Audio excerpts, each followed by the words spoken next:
Hey guys, welcome everyone to episode 1 of CableCast. My name is Ryor, and today I'm joined by Blake Hopper. Hello. And Cedric Bernier. What's up? So, this podcast, a lot of podcasts going around right now, talking about VGC, but what I really want to do, starting like as early as possible, looking into VGC for the future with Sword and Shield, because frankly, it's something that's really scary. It's looming close. A lot of new features and just functionality that have been announced in various Nintendo Directs. So just want to kind of talk about that, as well as just, alright, well, VGC people, I don't want to talk about the whole bring back national decks issue, but we aren't that affected by that because we need to know this Galar decks anyways. So we're going to be talking about the Galar decks real quick. So Blake, you got any strong thoughts on Pokemon that we know in the Galar region so far? Well, to quickly build on what you said about how it doesn't really affect us, it's going to eventually. Yeah, like, even if we had a national dex, we would be going off the regional dex, odds are, regardless, just because it's a new game. That's usually how they do VGC formats for new games, is they just limit it to the regional dex. But overall, it seems like there's a lot of good Pokemon in this dex, but none that seem that are going to be, like, too oppressive, at least at the moment. Like, we have a few pseudo-legendaries, but it's not... I don't know. It doesn't seem like it's going to be too bad. I like a lot of the diversity here, although I'm seeing a lack of ground types, which is concerning. We always kind of have that issue, but yeah, it's interesting, Blake, that you noted that there's a lack of diversity in the decks, considering that the host of this podcast, well, the guests on this podcast are 2 white males, and the host of this podcast is 1 white male. So glad you brought that up. Right. Yeah, the there aren't really a lot diverse in the future. You'll see. Yeah, okay. We'll see it. I'll believe it when I see it. But yeah, we don't have a lot of ground types. The one I'm really looking out for is Garchomp, especially in a dex with Tyranitar, because nothing's scarier to me than a big boy Garchomp with a big boy Sandvale. That's terrifying to me. So, I think the big thing I was looking at first was just the weather abilities too. Also, we don't know if they're gonna retroactively add like the surge abilities from the Tapus to any other Pokemon. They very well might. The weather ability used to be just Groudon, Kyogre, until they're like, hey, we'll add it to some other less than legendary Pokemon.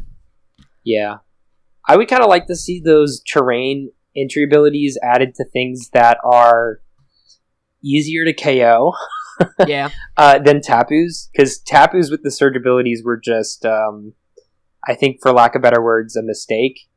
So it'll be interesting to see how they add it to more Pokemon, if at all, because like adding Drizzle to Pelipper and adding Drought to Torkoal I thought were pretty cool changes in Sun and Moon, because otherwise they're pretty bad Pokemon without Pelipper and Torkoal were never seen use for any reason. Yeah, so it'd be really interesting. Like, it's nice that they added those to those Pokemon, so it'd be interesting to see if they add any more. Like, maybe they give Slurpuff, I don't know, Misty Terrain or something. Misty Terrain. Or Misty Surge. So, you know, they could add it to whatever they want. Like, Meowstic gets Psychic Surge, I don't know. There's a lot of, like, niche grass types that just will never see use, but I could see that, Surge could help them. Yeah, for sure. I just can't see them adding... I think what we saw in the 2017 on formats was that the entry, like, terrain abilities were just, frankly, like, meta-defining and borderline oppressive. Like, they just completely invalidated, like, many, many strategies we'd seen in past years. Although some people would say those old strategies were in their own right. Meta-defining, game-breaking. Yeah. But I think something we might look towards is, we haven't really talked a lot about Dynamaxing yet, but each of these moves will a lot of the moves will carry like a secondary effect. I think we might see something along the lines of Mew's Z move, where it was a strong attack and then it would summon the psychic terrain after its use. I think that would be like a more balanced and ultimately likely scenario that we see, since we know that we're going to be seeing something similar with like weather, secondary effects with these moves. Yeah, I think I do think that the entry terrains were pretty oppressive in Sun and Moon. However, I might be a little biased. I think that those were mostly really, really bad because they were attached to Tapus, which were base 600 base stat Pokemon. So maybe if they added to something that's not as highly statted, it might be a little better. And I do completely agree that if we have those max moves, I keep wanting to say Z moves. If we have those max moves with those secondary effects, there's a lot more counterplay to them. Whereas in Sun and Moon, it was like, oh well, the Lele set up Psychic Terrain. I better have my Feeny back. Yeah. So it's nice to have secondary options to counter those, because now you can just run Moonblast, and then your max move sets up Misty Terrain. Yeah, I didn't even think about that. That's a great just overall like weather counter too. Yeah. You same don't goes have for to weather. attack like sunny day on something. Just have a rain. Just have a fire max move or sand max move, whatever floats your boat. Mm-hmm. Yeah, so that'll add a lot of diversity, I think, to the game, for better or for worse. Mm-hmm. And I do think it'll allow more Pokemon to become viable, which should be nice. For sure. Yeah.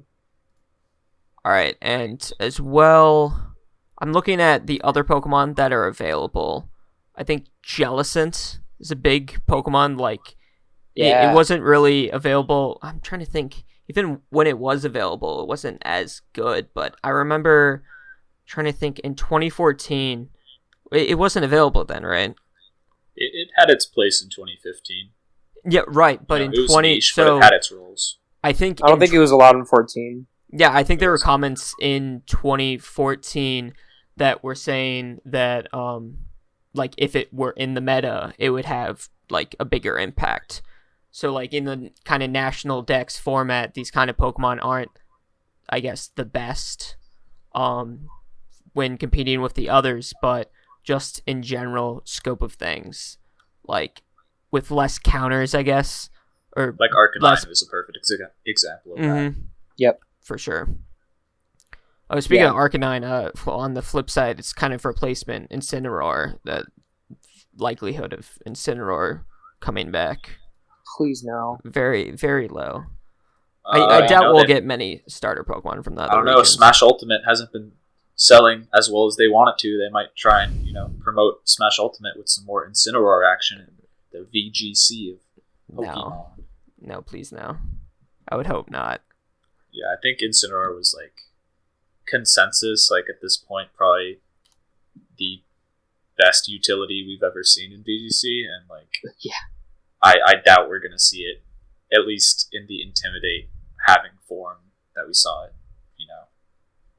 mid 2018 appear and just ruin like everyone's conceptions of how to play the game prior to that. Mm-hmm. Oh yeah. Another big thing. Oh, sorry, Blake, you go on.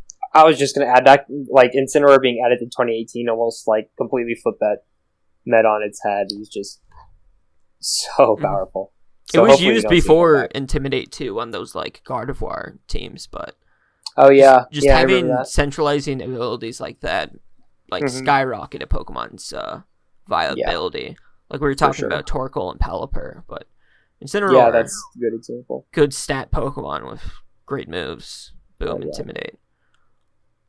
Speaking of Intimidate, though, we do have Hitmontop, I see, coming back. Oh yeah, it's always nice to have some good Intimidate fake out options, especially in the form of Pokemon that are easier to beat, like Hitmontop, especially compared to things like Incineroar. Right. So Hitmontop is a good addition. I don't think I'm scrolling through the decks right now, and I don't think I see Scrafty at all. I don't think we've seen Scrafty yet, no. That's like the only other option other than Incineroar with Intimidate Fake Out.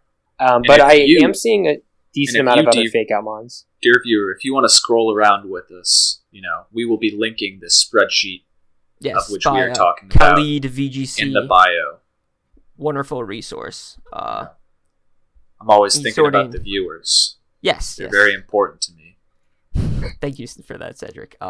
So yes, Khalid VGC has this VGC'20 Pokemon. They don't care about you, but I do, dear viewer.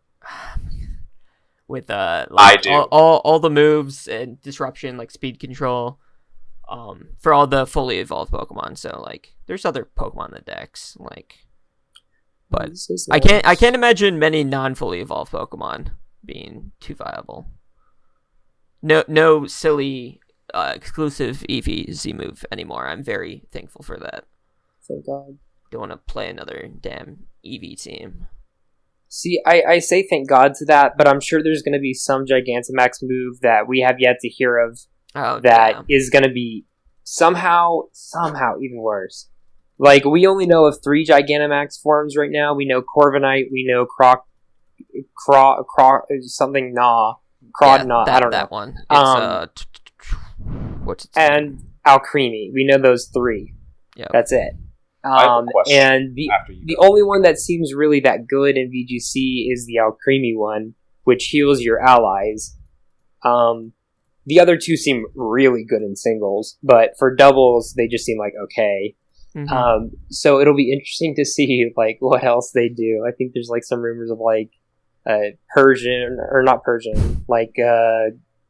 Raichu, some other stuff. I don't know, like Lapras. Yeah. So who knows? They might have some Gigantamax move that, I don't know, is a Super Fang for both your opponents. No, stop it. Why? Cedric, did you have a question on that? I do have a question. Are we operating under the assumption that our viewers, are fully informed on all the new mechanics, all the new things? So because we were talking about that, we were mostly talking about the decks. I myself know very, very little, and I assume I'm not alone in this.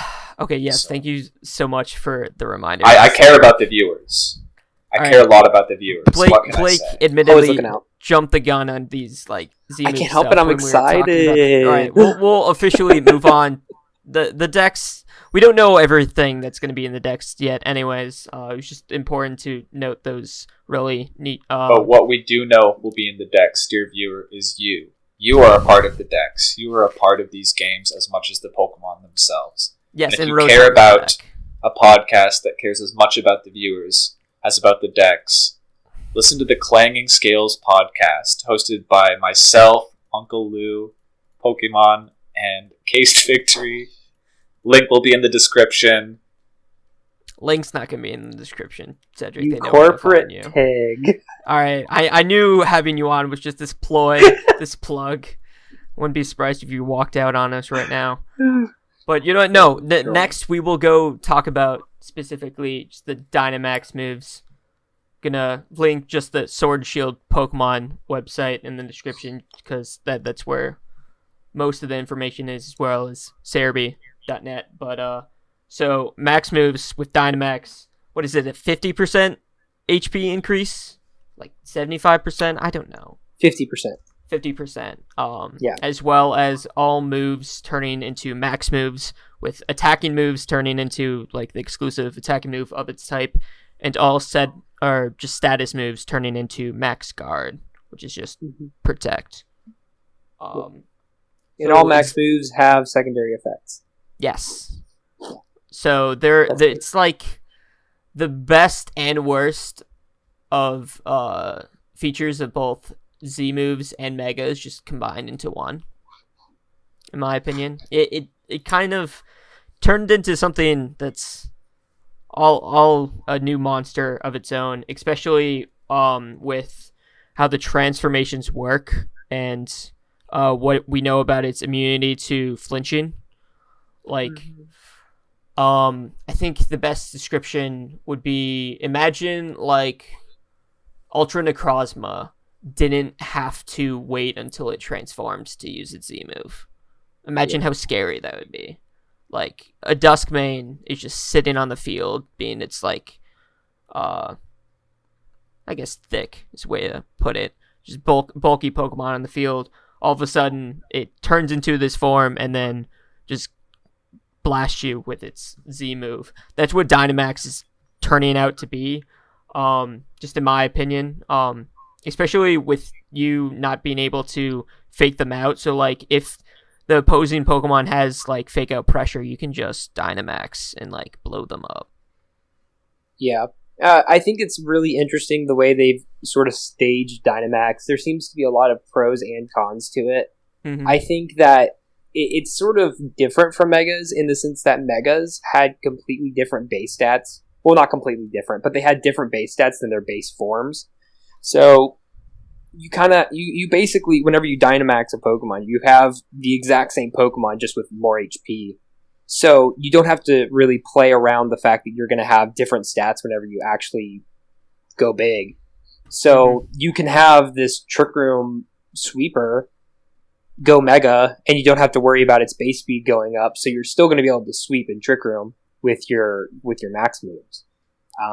And you can use those max moves to then set up.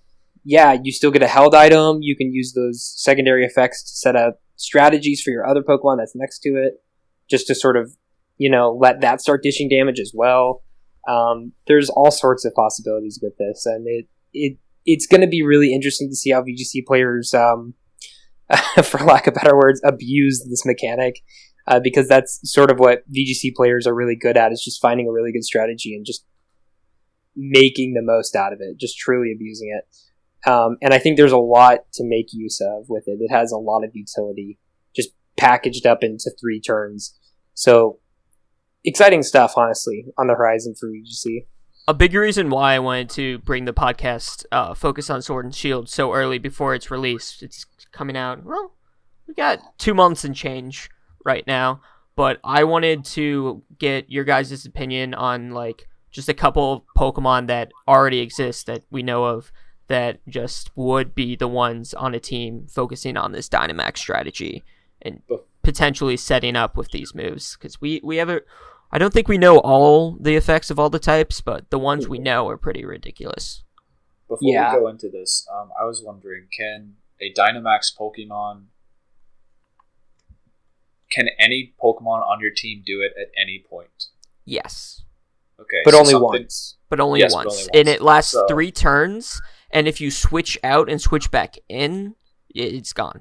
Yeah. Mm-hmm. So something I'd be interested to see as like a possibly niche use is like on a crucial turn where like like someone thinks they have a guaranteed KO, like you Dynamax and suddenly like you yoink them like with that KO, with the survival that's really clutch that they weren't counting on. That's like something I see being like very common. For sure. Off the top of my head. Yeah. That's like a counter defensive measure. Mm-hmm. Oh yeah, because if it's a really pivotal turn, like it's like the last turn of Trick Room, you're trying to stall them out, and they have so much offensive pressure, but if you Dynamax your Tyranitar, suddenly you can live in Earth Power or something like that. Right. So there's definitely a lot of counterplay to be had with Dynamax. I know a lot of people were saying that it's best. Well, not a lot of people. A few people that I've talked to about Dynamax said that it might just be best to wait till your opponent Dynamaxes first. Yes, I was one of these people. Yeah, and then you can, I believe Jake Muller also mentioned it a few times, you can then counter Dynamax. So they might, I don't know, for example, Dynamax their Rotom, and in response you Dynamax your Grass type. Right. Just so you have something on your side of the field that's guaranteed going to be able to tank a lot of the max moves a lot better. I don't even think, like, at that point. I think it's just better in general to be the person Dynamaxing second, just in general. Because if you have tools that you can use to get around your opponent Dynamaxing, but then because they Dynamaxed early, or earlier than you, later on in the battle, they can't, like, handle my Dynamax as well. Yeah, it's sort of the same. It's very similar to opposing Tailwinds, where your opponent Tailwinds on, say, turn 1, but then you Tailwind on turn 2 or turn 3. You might both be in Tailwind for the same, like, for certain. You might both be in Tailwind on certain turns, but theirs is going to peter out first. Therefore, you're able to sort of keep up with them while it's going on. But then after theirs peters out, odds are you might be in a far greater advantage state after, because you still have yours while theirs has wore off. That's sort of the theory that I kind of agree with Dynamax. Because they'll sort of use that resource after those 3 turns, but then you're sitting there with your Dynamax for maybe 1 or even 2 turns after that. So that'll definitely be pretty powerful. Yeah, so definitely something to sort of look out for. As far as Pokemon that I think can abuse it, here, you go on, Cedric. In a world where these Dynamax Pokemon are on every team and likely appearing in every battle, I think it just becomes a game of learning, of like countering them. And one way I think that's going to become increasingly popular, we've seen it in previous years where setup based stuff has been very popular, is like Roar and Whirlwind as like phasing options. Because obviously as soon as you switch them out, like they know that they've effectively wasted 2 of their turns if you can like catch them early on their Dynamax. But no, that's something we really need to find out whether or not you can do against opposing Dynamax Pokemon, because we know you can't be flinched while you're Dynamax. So if they're immune to Roar and Whirlwind, because Dynamax only lasts 3 turns. Actually, in response to the mentioning of Whirlwind and Roar, I feel like at a very baseline understanding of Dynamax, you can sort of look at that mechanic and be like, oh, okay, I can use an Ice Max move and then use Aurora Veil on the same turn. I think that having a Dynamax sort of like a duo that can abuse the max move on one turn, bless you. Thank you. Where you can sort of abuse the max move on a single turn would, if you expect your opponent to have Aurora Whirlwind, you know, maybe if you just really want to pull that trigger, you're still going to get off your strategy, like your setup with your Dynamax move. Especially and I'm because sure there's going to be a lot of those. Yeah, it's like the same turn that you're transforming and using the move. So even if there's that counterplay with Roar, like Dragon Tail, Whirlwind, any of those moves, there's still a turn that your opponent's guaranteed to get that max move off. Right. And I think regardless, the person who's using Roar or Whirlwind is still in the advantage because you still wasted 2 of their turns. So that's 2 turns where they don't get off really powerful attacks. So it'll be interesting to see how all the counters come out. Hopefully we can Roar them. Hopefully we can Whirlwind them. Because if not, then I am a little scared of that mechanic.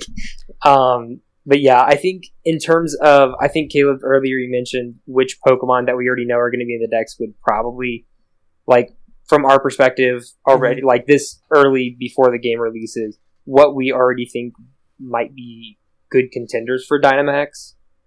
And I think at a very baseline understanding, I think it would be just whatever has the best coverage. Just coverage, sort of like... Or like setup sweepers. Yeah. Like the first Pokemon that comes to my head is Tyranitar.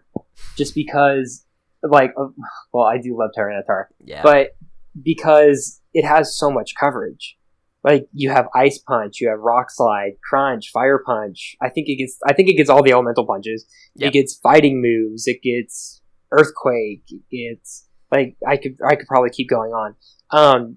So all of those will turn into single target, base 110 to 130, whatever the base is, single target moves with secondary effects. With an item. And with an item. So you can run a Life Orb, you can run an Expert Belt, you can run a Choice Band, a Choice Scarf. I can see Choice Scarf Tyranitar coming back and just loving to abuse that Dynamax. Oh yeah, it'll be wild. I'm not entirely sure that you would want to use a Choice Scarf Dynamax Pokemon like in a consistent fashion. Obviously there will be situations, but locking into 3 turns is something that oftentimes you won't do with a Choice Scarf Pokemon. Yeah, right. So... On my next point, So from our understanding of how just Dynamax is working is because you don't need a held item for it. Any Pokemon can do it at any time. I think the most successful teams or some of the best built and well thought out teams are going to have options for at least 5 of the 6 of their Pokemon being able to have this like perfect like situation in which Dynamaxing them for their team is optimal. I say 5 out of the 6 because like Pokemon like Smeargle should never be Dynamaxing. Yeah, I'm excited to see a Dynamaxed Wobbuffet Perish Trap team. Good luck killing it. Wouldn't that be fun? Oh They're yeah. getting one off.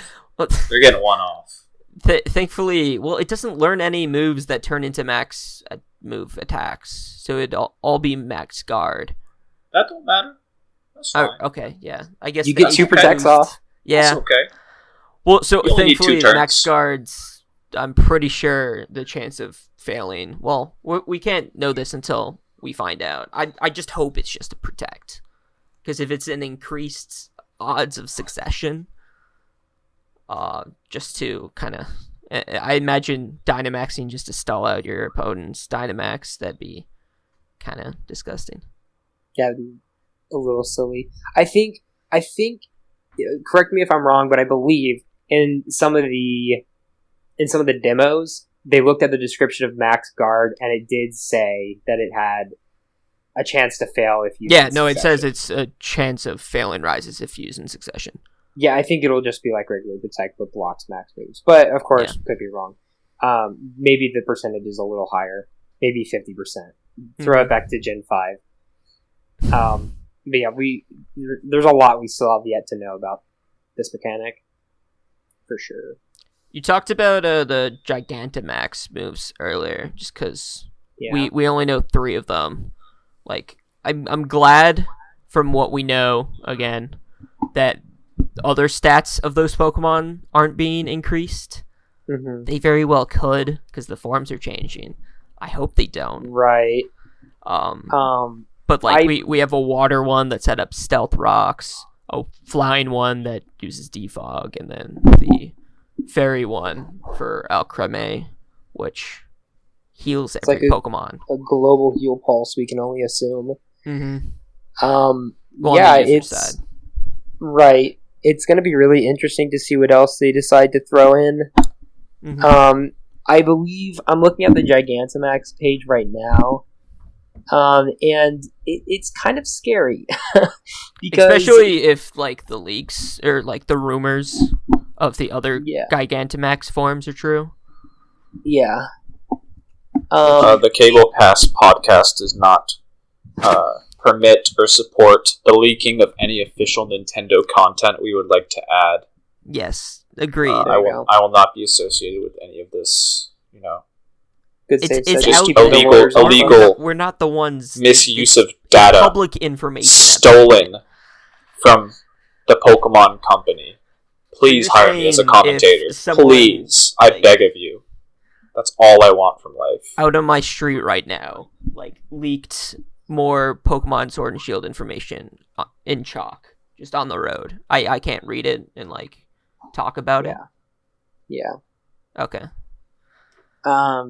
So, with the context of Gigantamax, there is something that I'm worried about, and it's sort of like a theory that I have based on these details that they've given us. I'm hoping that it's just flavor text and not relevant to battles at all. However, the Gigantamax details for Alcremie says that the cream pouring out of its body hardens when subject to impact. The stronger the impact, the harder it becomes. This gives Alcremie a truly impressive resistance to physical attacks. Oh, yeah, I forgot we were super scared of that initially. I don't know. I don't know if that's going to be just flavor text. I hope it is. But I hope it's like all the Pokédex stuff. Yeah, like these Gigantamax forms might have like passive abilities in addition to their already existing abilities that give them a better resilience to physical defense, or they get added stat buffs. So I really don't know, because like Dreadnought turns into this giant, actually good-looking Pokemon, Because Yeah. Dreadnought itself honestly looks kind of bad. It's just a little Exactly. tiny turtle. It's just like small. It doesn't look very threatening. And then it Gigantamax is like, oh crap! Like that thing looks like it could break my skull with its breath. Mm-hmm. So they might end up increasing some of their stats with these Gigantamax forms, which could make them even scarier in addition to their signature moves, because their signature moves are already scary enough. Yeah. So Look, I guess time will tell. Just because someone is small, like Dreadnought, does not mean they cannot be threatening. Okay. For example, I will point towards the donut shop guy who was making his rounds around the internet a while ago. Bagel Boy. Bagel, that's the one. That's the one. Sorry, I didn't make him my incel god, so I didn't study him intensely. You didn't respect him enough. Right. That's the way to do it. But here he is knocking on my doorstep, knocking on my Snapchat feed. Now, I saw him in a Snapchat news story, which is where I get all my news. But yeah. When do you guys think the next bagel? Do you think we're going to get a bakery Pokemon coming out? I mean, there's next, a lot of next to the Alcremie line. Food Pokemon. Like, we'll talk about the new Pokemon and if we think they're relevant later. But we got like Poltegeist the other day.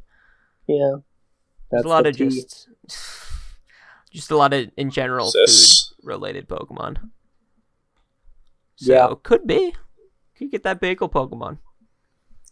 I hope we see Poltegeist getting an evolution where it is not robbed and becomes a water ghost, because the fact that it's not a water ghost right now, honestly, I find that kind of silly too. We should riot. I don't see why it's not. It makes no sense. Jellicent's the only water ghost Pokemon, right? Yeah, and its body is made of tea.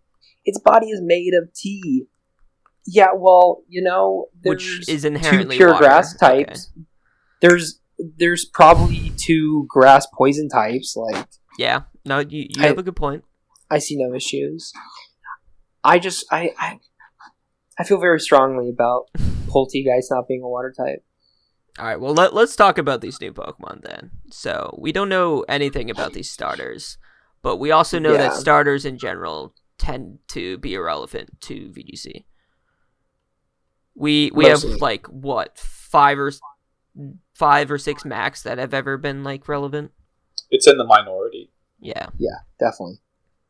And then box legendaries, which we'll care about eventually, but we don't even know their types. So, if I'm being honest, almost all of the new Pokemon that we know as of date don't seem like they'll have any sort of impact on VGC, except for maybe the Steel Dragon. Maybe. You think, okay, so Baby Dialga, or Duraludon. Yeah, Baby Dialga should have... It has the typing. It has a base 140 special steel move. Yeah, but doesn't that also cut its health in half? Yes. Yeah, if we learned anything from Blacephalon, that thing is trash.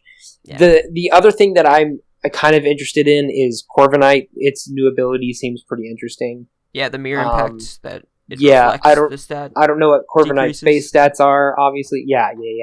The decreases, reflecting, whatever.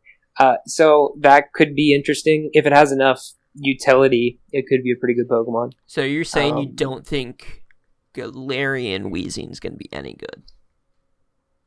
Okay, I hardly consider that a new Pokemon, but I think the ability is going to be really impactful. Yeah. Well, it's Weezing, in terms of like the brand, in terms of like the brand new Pokemon for Galar, I don't think any of those are. But I do think Galarian Weezing will have some sort of impact. It'll have some niche, like that ability itself. Like if Serena, it almost reminds me of Serena. Mm-hmm. It's like Serena's ability was really good, and I think Galarian Weezing's ability is going to be really good. Actually, hot take. I think Levitate Galarian Weezing's going to be better than its other ability. Well, it depends on what its base stats are after it turns into Galarian, because I think what's its base special attack? Like, not great. Probably 85 or something. Yeah, I don't know if that's going to be doing much. Let me look this up. I was looking at this the other day. Yeah, its attack stats 85. higher than its special attack. But yeah, 85. That's a yikes for me, dog. I don't know. base 120 defense, but I think Poison Fairy is just a good offensive typing. Yeah, I mean, it is good offensive typing. It has good coverage moves. If it gets If they give it a buff in special attack, it could be a threat for I sure. don't know. We're coming off of like three formats where Fairy, the Tapus were dominating, so we've been conditioned to believe that Poison is a good attacking type. But when you look, in all prior years, it was by all means pretty much awful. So right, we'll see I'm looking how strong at the it fairies are this year. more as a fairy type that's not weak to poison. Although poison again, not relevant. Oliver, whenever talking about fairies, has been like, Who's so Oliver? you're gonna make Oliver Valenti, Oliver friend Valenti. of the CableCast. Yeah, Smith underscore. Smith underscore. Yes, Okay. that one. I remember he is a very open person against the fairy typing. viewers. He hates said fairies. he's like, oh, you're gonna make a new type that's immune to dragon, the best type, okay, and then you're gonna make it weak to the objectively worst offensive types, okay. So you made the best type in the game, cool, and You're not wrong. Poison before fairy was terrible, and Correct. it only has some sort of usage because of fairy, and even then it falls short against anything that's not fairy or grass. So it'll be Wheezing. The only reason why I say Wheezing might actually be decent is because it has moves that aren't poison. It has flamethrower, I believe. It has fire blast. Mm-hmm.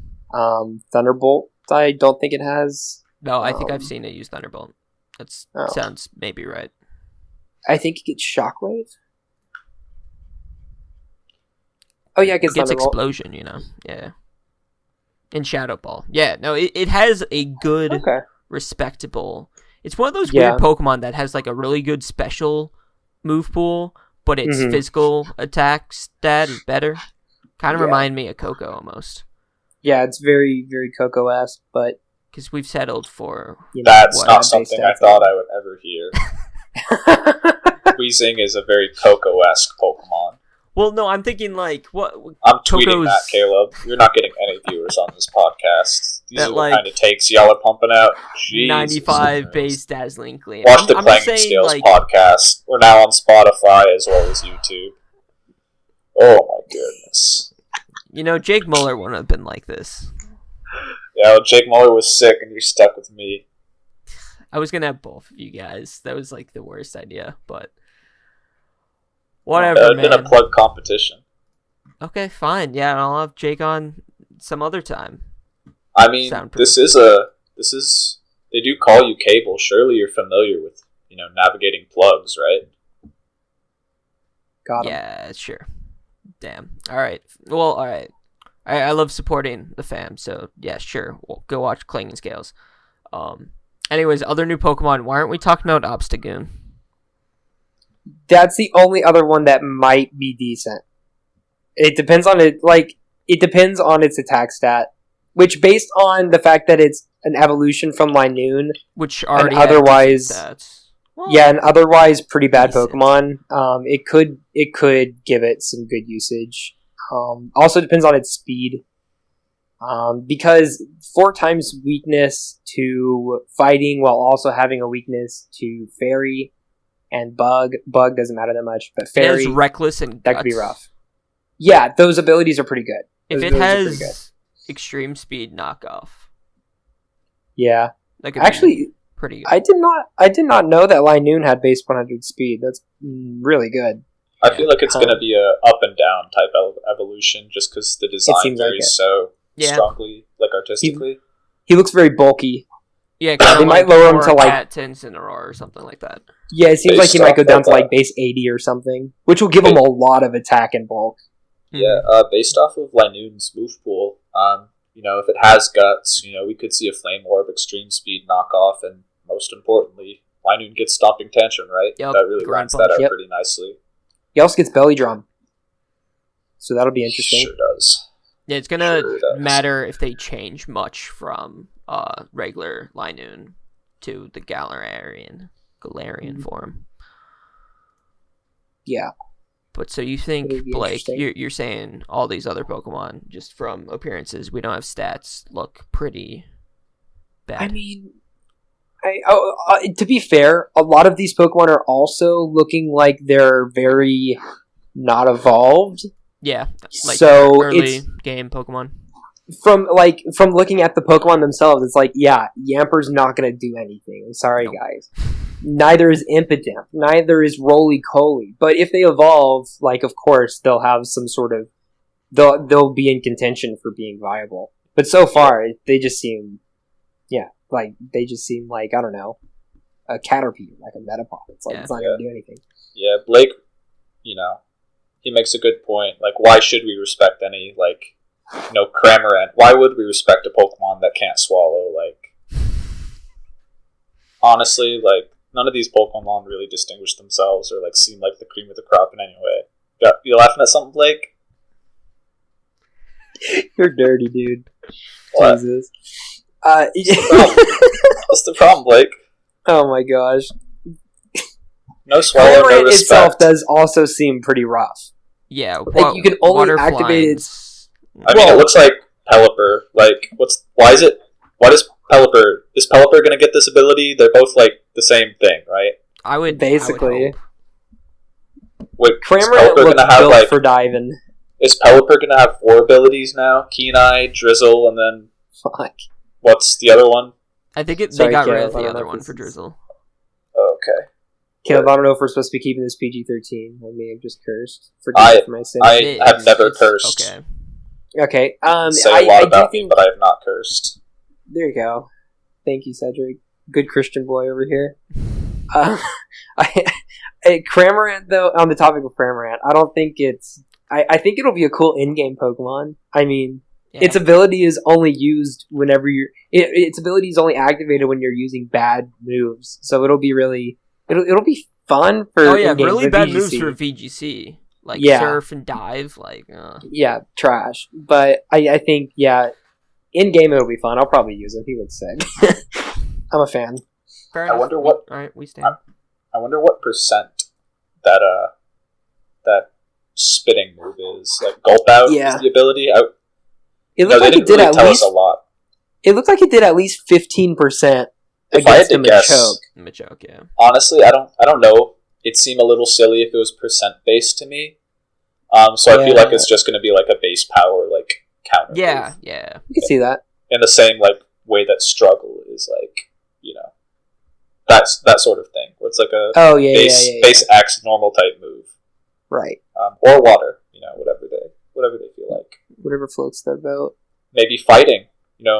Could be. It's a pretty aggressive physical thing to spit a live fish at someone. Mm-hmm. So Very mighty fish. There's two Pokemon that we've seen that we don't know anything about. Yeah. Like Impidimp or whatever, Impidimp. We know it's Impidimp. Dark Fairy, but it's not even on the official website. It was in Yeah. that one demo, but it's got nothing on the Pokemon website. And then we have Yeah. that fish that's in Cramorant's mouth.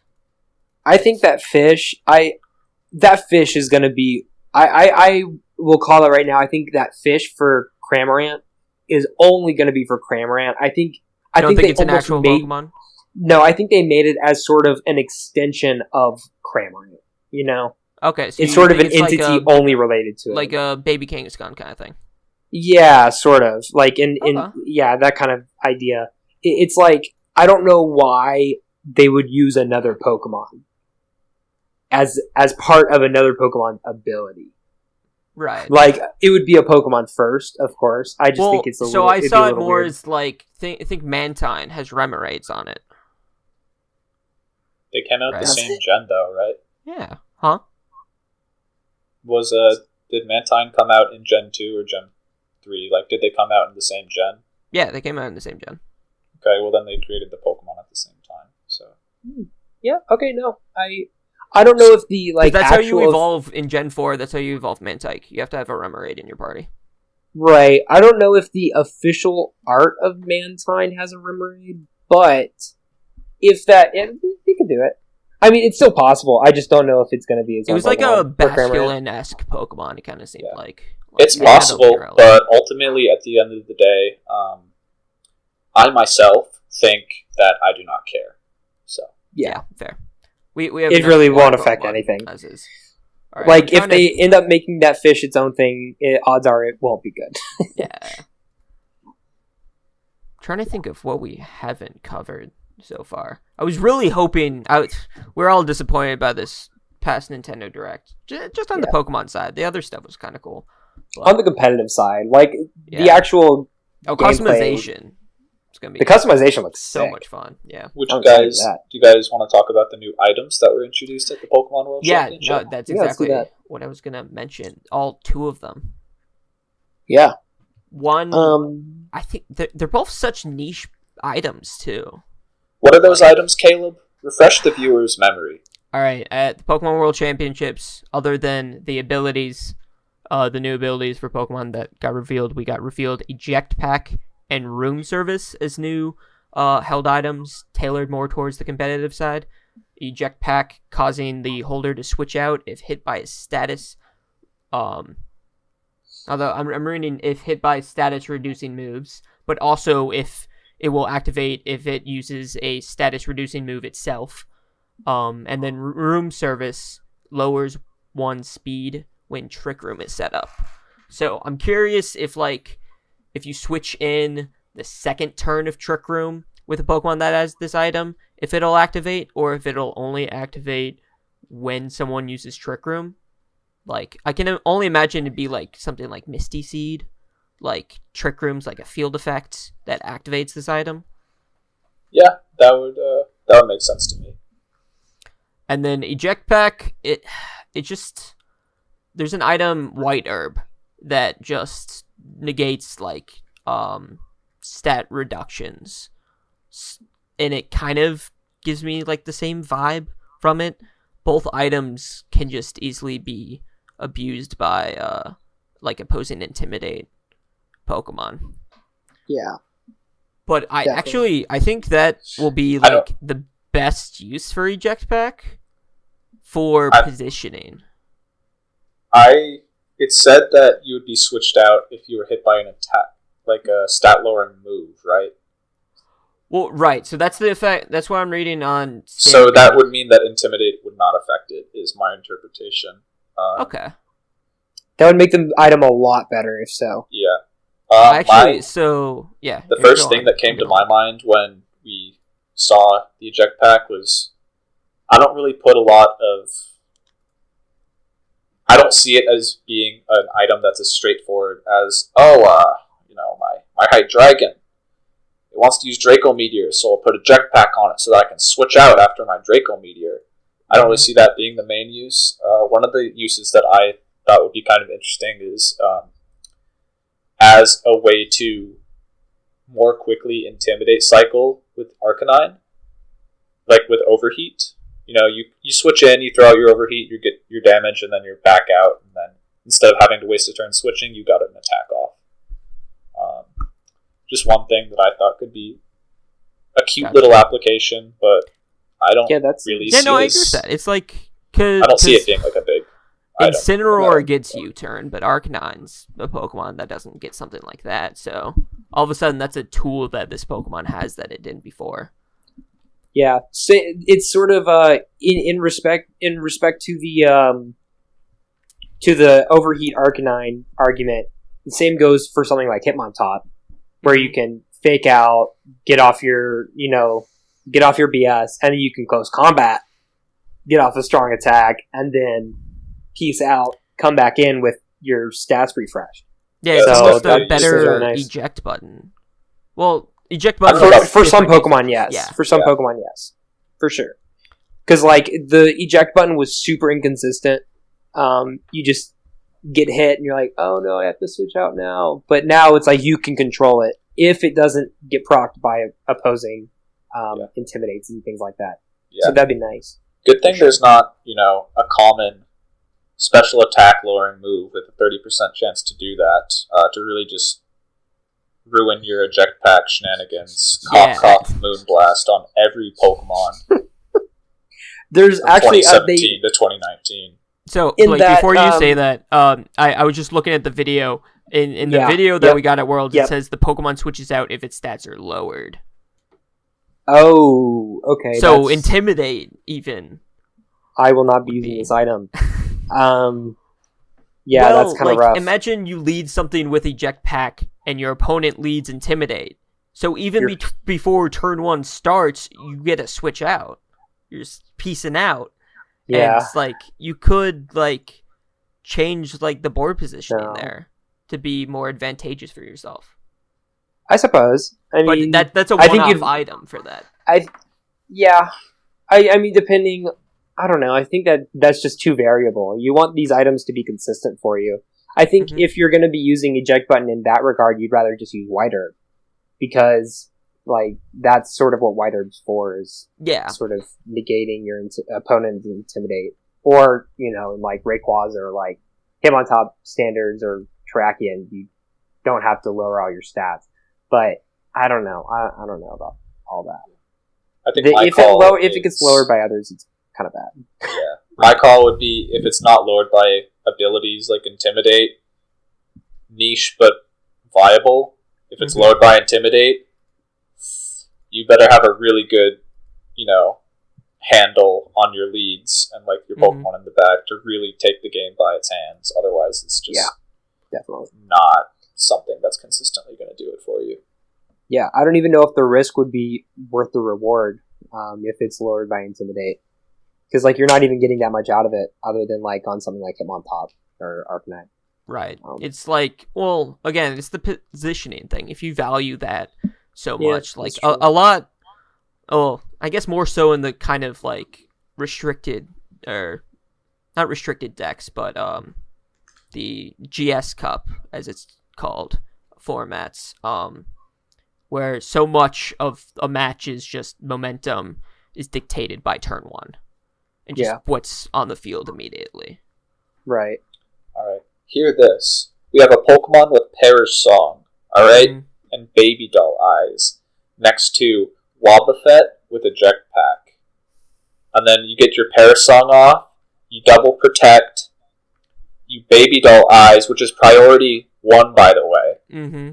into your Wobbuffet. It switches out into your Eject button Pokemon in the back, and they attack it like the fools that they are. And then you're back in, Shit. back at it again, Let's go. with boy. the white And then you bands. Dynamax your Wobbuffet. Yeah. I mean, Max they're dead Ball. at that point, but, Yeah. Bet- I think we Yeah, can, I think I just cooked up something, boys. I'm gonna It could be. I'm You got hit up patent that. Emilio encased. They're gonna add me to the Parish Trap Discord. Are you gonna get second at Worlds with that? Have I been known to lose in Top Cut? No. So I've lost one game of Top Cut above. I guess you're not bringing that to Worlds then. No. That's what you're No, saying. Okay. No. Might win a regional. Here's hoping. This is like unrelated, but it shocks me that someone can have the like mental stamina to like pilot Parish Trap throughout a whole World's Day 2 and make it to finals. That's That's Mhm. impressive. unbelievable to me. Like, Didn't he have to pilot it Crazy. through day 1 too? Yeah. Yeah. So It's impressive. fantastic. so some late cred to Emilio Forbes. That's some hot stuff, bud. Yeah, great guy. Incredible. So before we finish off, I mentioned room service. Do we think this is like a good item? I think it's better another of the two. I think it's the better one of the two. Mm-hmm. It sort of opens up a lot of interesting opportunities for not only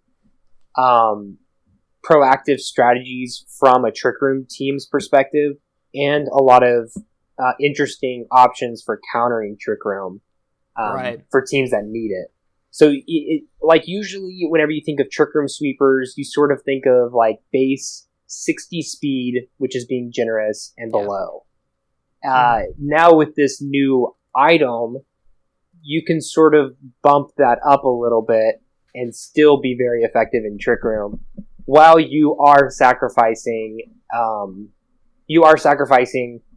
stat boosting item, something that's really going to help you make the most of those turns, but it'll at least give you those turns in the first place, which for some Pokemon might be valuable enough to warrant using the item in the first place.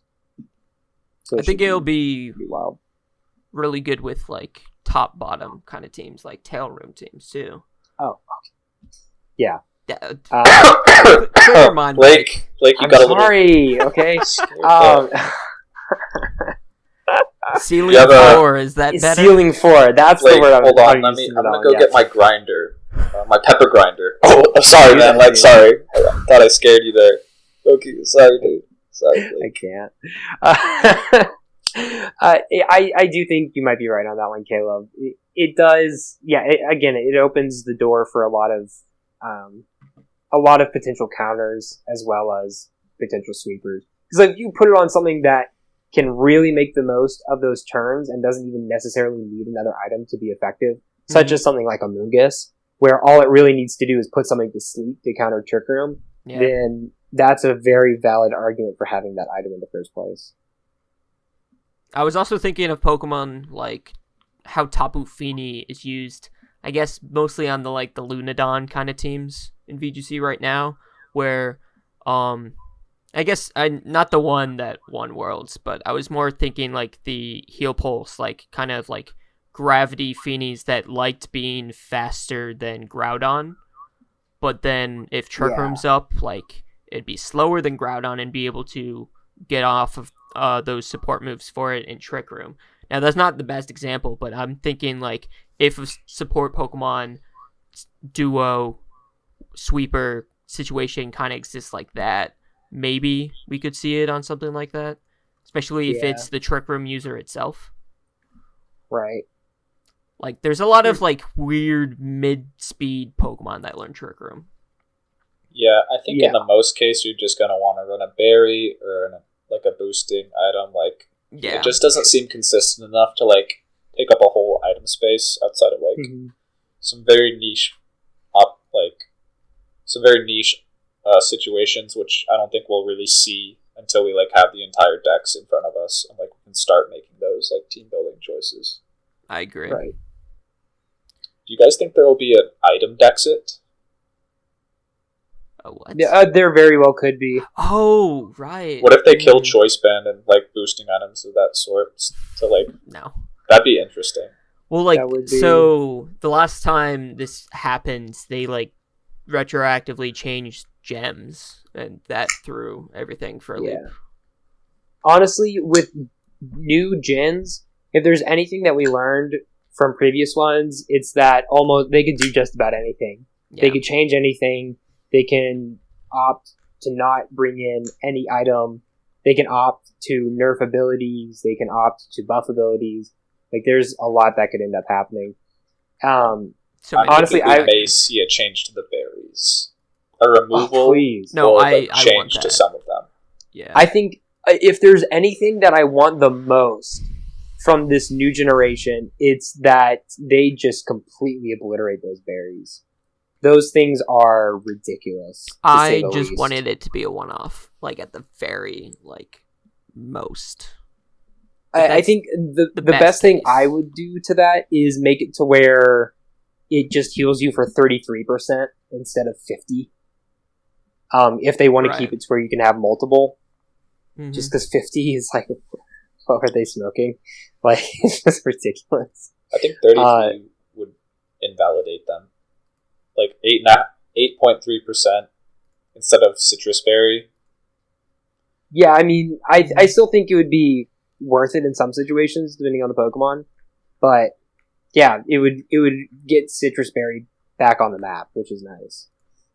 I think ideally they reduce it to where you can only have one on YouTube, because having 5 Pokemon with it is ridiculous, absurd. Yeah, because I think actually some 2017 teams literally had like 5 berries and an Eviolite or something like that. Yeah. Or like I'd seen not those an teams. Eviolite, like an Azimuth. Yeah.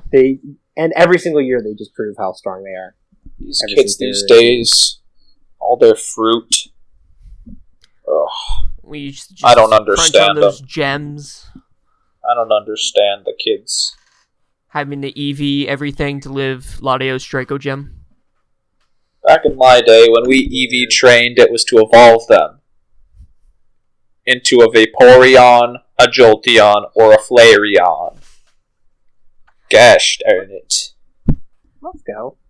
Alright, well, I think we've exhausted most of what we know. I was, again, really hoping that Nintendo Directs had more, but honestly, we had plenty to talk about now. Is there anything that we kind of just mulled over that either of you think is important? We didn't really talk about, like, Pokemon that can abuse Dynamax, but again, there's so much we still have to figure out. Like, we really want to know who gets all the Gigantamax forms, like the exclusive, like, kind of moves. Like, I was surprised they gave so many of the new Pokemon those forms, because when we got Mega Evolution, none of the Kalos Pokemon had Megas. Yeah, because they just wanted a nostalgia grab, honestly. They gave it to mostly Gen 1 Pokemon. Mm-hmm. Same with, like, Alolan forms. Yep. So, yeah, it'll be interesting. Hopefully they open their eyes and realize that there's Pokemon other than just Generation 1. I think which, they're based getting on to that. Based on the Galarian forms, we already have one for our Zangoose or Destructigoon, whatever. So they're obviously expanding their horizons. Hopefully we can get some that are more recent, like Gen 5, Gen 6, maybe even Gen 7. Mm-hmm. Some new content for those Pokemon, because they deserve some love too. All right, I guess my final question for you guys is, what do you want them to, I guess, reveal next, or, like, announce? I guess anything. There's not, yeah. We know so little. We only know, like, a dozen Pokemon. They've said that there's over 1,000 Pokemon now in the new decks with new forms. I don't know how many slots the general forms take up. We don't even know how we're gonna stream yet either, or play the actual game. There's so much we don't know. We only know 3 Gigantamax forms. We only know a small handful of the gym leaders. We don't know anything about the Elite Four. We don't know much about the true. I don't think Team Yellow is, like, the true villain team. They're just so we don't know them. Yeah, we don't know. We only know 2 Galarian forms. Like, there's a lot to be learned so far. So hopefully they start giving us some content, because we're starving over here. What do you want from this game, Cedric? What's your wish? I just want my pesky Garchomp, man. That's all I really want. For some reason, like, as much as I look at this game, all I want to see is my good friend Garchomp. I mean, since we're not getting Megas back.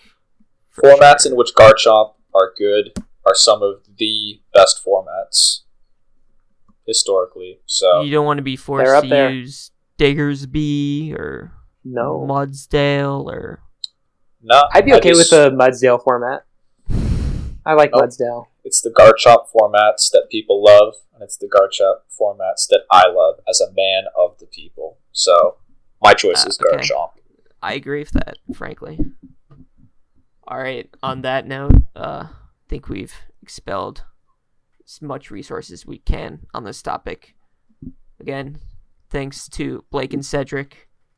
So hard to schedule with you guys, frankly. Yep. Like, you guys can follow me at Talon VGC on Twitter.com. Blake, would you like to plug yourself? I think it's on the screen right now, but it's Bopper VGC. Yeah, give me a follow. I rarely tweet, but my likes are fire, so head on over. They're up there. I always, like, find something that I want to show Blake, and it's like, oh, Blake will love this, and then it's like, right oh, above you found it's it, like, oh, Blake retweeted this. I'm like, oh yeah, okay. But yes, so I've been Cable VGC is below. Until next time, guys.